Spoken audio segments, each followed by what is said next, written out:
Hello, dear viewers, and we're back again right here at Good Morning Kuwait, and with our first guest. So, Ramadan is a month of spirituality and inner calm, but with changes in daily routine and increased social commitments, some people may experience psychological pressure without realizing it. In this interview, we will highlight the mental health side of Ramadan and discuss how to find balance between spiritual atmosphere and daily demands. So with that, the month becomes an opportunity for inner peace rather than a source of stress. So we want to welcome Dr. Salem AziadiQ8 Alwatian, MRCP Psyche, CCT UK Dual Board Certified in General Psychiatry and Old Age Psychiatry, Senior Registrar, Psychiatrist, Rosol Mental Health Clinic, and welcome to the show. Thank you very much for having me, Nasser. Thank you. That's such a mouthful of things. I'm sorry about that. So, with Ramadan, right now we're in Ramadan, so Ramadan Kareem to you and to your family. We want to extend it from our family right here at KTV2. Thank you very much, and Ramadan Kareem to the viewers as well. All right, so for the first question, Ramadan is often associated with a sense of spiritual calm and inner peace. So, how can a spiritual atmosphere of this month positively influence a person's mental well-being? Well, I think Ramadan offers itself as being an opportunity for people to quite literally and figuratively detox from habits they picked up and avoid these habits throughout the month. So that can prove to be itself quite positive. And there are spiritual practices like prayer and dua. So these are quite very similar to mindfulness that we talk about, and it's quite trendy. So these two things, stepping away from bad habits and picking up the good habits in religious practices and spirituality, obviously can boost your mental health by way of biologically lowering cortisol levels and activating your parasympathetic system, and that way there's an overall boost in your mental health. All right, amazing. So some people actually see this month as a month of reset, where they reset their mental state. They want to take this opportunity to find themselves or basically remove bad habits that they ever had before that. Yes. So how can this actually clinically be proven in such a month? So discipline is a big thing. In order to observe Ramadan, there's discipline in avoiding food throughout the day, avoiding drinking, and you can utilize that discipline to also cut out bad habits that you picked up throughout the year in the non-Ramadan days. So, and removing these bad habits, like I said earlier, can really have a boost on your mental health. So if you've fallen into a routine which was quite, I guess, too demanding for you, and as a culture, we have this opportunity every year to like we said, take a step back and do this real detox, for lack of a term. Do you think that when a person actually starts removing their bad habits too quickly, will that actually change who they are as a structure of a person? Will that be something scary to them? I think it can be a double-edged sword in some sense. If you do rush into it, like with every year, New Year's resolutions, if someone goes in too hard and they might not just follow through and things fall by the wayside. But I think utilizing Ramadan as an opportunity and really goal setting. So try to cut out these relationships that might be toxic in your life, cutting out smoking habits that might have picked up, but don't do it too much or rush into it. Try to ease into it as with any behavioral intervention. Very true. So the daily routine changes significantly during Ramadan, including sleep patterns, working hours, and meal times. What psychological impact can these changes have, and how can individuals adapt to these things? In order to we talked about the positives of Ramadan. Yeah. I think sometimes people can feel a bit overwhelmed by the changes. I think a big one is sleep. Yeah. We know in Ramadan, sleep tends to be very fragmented. People who are used to caffeine intake throughout the day. Now, I was just going to say that there are people that are used to caffeine, yes, and they feel that drop, that sudden drop, and they yes, can't find anything, and they have to adjust themselves in the futur time or suhoor time even. And then what ends up happening is that you compensate for lack of caffeine intake throughout the day. You take a mega dose after futur, and then that keeps you up at night, and then, you know, things snowball from there. Yeah, and then the cycle goes off basically for Ramadan, and then his days are nights and nights are days, as exactly. They say. So I think that can be a negative thing that our behavior that people do throughout Ramadan. And one other challenge, in my opinion, with Ramadan is the increased social commitments. So we know it's a month of families coming together, but for many individuals who aren't used to that level of social contact, that can be a bit overwhelming for many individuals. Yeah. So it really does stress test their resilience for social activity and social anxiety in that regard. Yeah. Yeah, and in some way that, you know, sometimes when you get the pressure of obligations, as you said, being social, because Ramadan is a social month, where you have to start gathering with your families and friends even more. It is a time to reconnect, but sometimes it does actually add that pressure, and people are kind of pushed away. So when does it actually become something positive, or how can we control it to be something positive? Yes.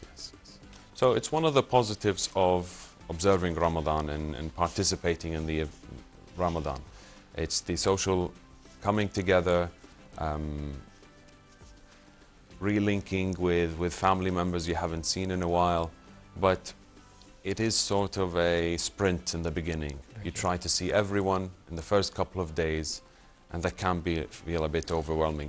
We already said you're going through withdrawal symptoms from maybe caffeine withdrawal or whatever. Lack of sleep, exactly. Meals are also all over the place. All over the place, and some people actually have like 3 dinners. Exactly. So they cut futur into 3 parts. You have like futur, and then after 2-3 hours they have another futur, or let's say semi-dinner, and then they have another dinner, which is like at 12 or 1 a.m. Yeah. So these events should be pleasurable, but if they are accompanied by a sense of overwhelming dread, where you really don't want to go, I think that's probably an indication that you should take a step back and set clear boundaries with the people you are willing to attend. Maybe say, I'm unable to come today, or can I see you another day? Or maybe just say straight up, I'm coming in for 30 minutes, I can't stay any longer, I need to be somewhere else. So clear boundaries about what your capabilities are, especially if you're working the same day. So people have different challenges, but setting clear boundaries, I guess, it's the best route to go with that. All right, so how can individuals set healthy boundaries around social commitments during Ramadan without feeling the guilt of sense to actually, hurt them? So sometimes, as you said, like, we do have to put our boundaries, but how can we put it in a sense where it doesn't hurt them? Because we know that, especially that this month is just 30 days long, and people supposed to get used to, gatherings and seeing extended families and friends. So everyone wants to, get in the scene at the same time. It is overwhelming. But how can I set it without actually hurting anyone? Yeah. I think being realistic with your goals, being quite clear with the individual, maybe offering this invite or expecting an invite, that you have many commitments. Let's say some individuals recently got married and they have an extra set of extended family with the in-laws that they need to see. So explaining your situation outright. And I guess one strategy is the half commitment, saying I'm unable to attend futur, but maybe 30 minutes after Tarawih or something I can pass by. That way you respect the culture, but at the same time preserve your mental health, really. All right. So let's pivot to another aspect. So these 2 key words, which is basically, let's say, the person's sense of satisfaction and well-being. How can social media actually affect it, and would they actually feel saturated with just social media? Yeah, I think something we see in Ramadan, I think during the fasting hours, people might resort to using social media a bit more than they should, just to pass the time. And I think we tend to fall into an algorithm where we're probably just watching people coming together for futur and maybe see people that are having Ramadan quite easy. And we fall into the trap of comparing. Oh, yeah. So, as they say, the comparison is a thief of joy. Very true. The cliche is quite true, I think. Yeah. So, limiting your social media use, or maybe having a clear framing of this being just performative, as we know. So, that way, I think using social media we use it in a responsible way. All right. So what are the key psychological signs that indicate a person may be experiencing excessive mental or emotional pressure during Ramadan? I think we touched up on this earlier, that Ramadan tends to stress test the individual's resilience. So with withdrawal of caffeine, maybe nicotine withdrawal, the increased social commitments, these can sort of push an individual to the limit. So I think during Ramadan, where people might expect that this would be a month where you'd see people maybe thrive in their mental health, for many it can be quite the opposite. Yeah. So signs to look out for is being unable to fulfill your daily tasks and have what we call in psychiatry is a functional decline or functional impairment. And by that we mean you're unable to fulfill your roles at work, at the household, and personal goals. And if the reason for you failing to achieve these goals is a mental health reason, be it anxiety, low mood, low energy, poor sleep, then that's an indication that professional help, I think, is needed at that point. Right. For my final question, what advice would you give the families that actually have members that have psychological problems? How can they actually deal with it and help them, or indicate it and seek help? At the same time, what would be your last message to convey to our dear viewers? Thank you very much. I'll say about family members who have an individual who's struggling with mental health, either on treatment or without. If they aren't on treatment and haven't seen a psychiatrist or a mental health professional, get them the help they need. Instead of having them withdrawn and irritable and depressed, try to get them the help they need, because these are years and months wasted of their life without being optimized. And for people who are on treatment, try to be lenient with them. If they are on medication, make sure that they do take medication. Get in contact with the doctor and see if they're allowed to fast or not. That's a big one. Yeah. And these are the final words really for with regards to the family members. But I just want to wish everyone Ramadan Mubarak and everything. Yeah. All right. Yeah. Thank you so much, Dr. Salem, and we hope to see you soon. Thank you so much for having me. It's it was actually a very good and a very informative interview that I had with you, and we hope to have you here again next time. No, I appreciate it. Thank you so much for having me. I appreciate it. You're welcome.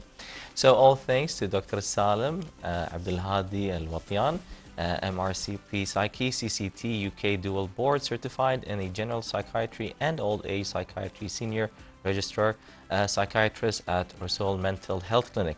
And with that, dear viewers, how about this? Let's take a short break and I'll be back for more.